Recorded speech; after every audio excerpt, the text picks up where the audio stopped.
ಇವತ್ತು ಹೃದಯ ತುಂಬಿ ಬರ್ತಾ ಇದೆ. ಯಾಕಂತಂದ್ರೆ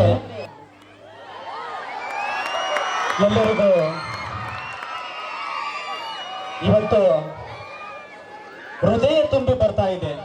ಯಾಕಂತಂದ್ರೆ ನಮ್ಮ ಇಂಡಿಯನ್ ಅಕಾಡೆಮಿಯವರು ಒಂದು ವಿಚಾರ ಮಾಡಿದ್ರು, ಮತ್ತೆ ಆ ಸಂಭ್ರಮವನ್ನ ಮತ್ತೆ ತಗೊಂಡ್ಬರ್ಬೇಕು, ಅದು ಬಾದಾಮಿ APMC ಮುಂದೆ ಎಷ್ಟರ ಜನ ಕೂಡ್ಬೇಕಂತಕ್ಕಂಥ ಒಂದು ನಿರ್ಧಾರ ತಗೊಂಡು ಇವತ್ತು ಈ ಕಾರ್ಯಕ್ರಮವನ್ನು ಹಮ್ಮಿಕೊಂಡಿದ್ದೀವಿ. ಧನ್ಯವಾದಗಳು ತಮ್ಮೆಲ್ಲರಿಗೂ. ಒಂದು ಛಾಯಾಚಿತ್ರವನ್ನ ತೆಗೆಸಿಕೊಂಡಿರ್ತಕ್ಕಂಥ ತಮ್ಮೆಲ್ಲರಿಗೂ ನಮ್ಮ ಇಂಡಿಯನ್ ಡ್ಯಾನ್ಸ್ ಅಕಾಡೆಮಿಯ ಎಲ್ಲ ಒಂದು ಬಳಗಕ್ಕೆ ಧನ್ಯವಾದಗಳು.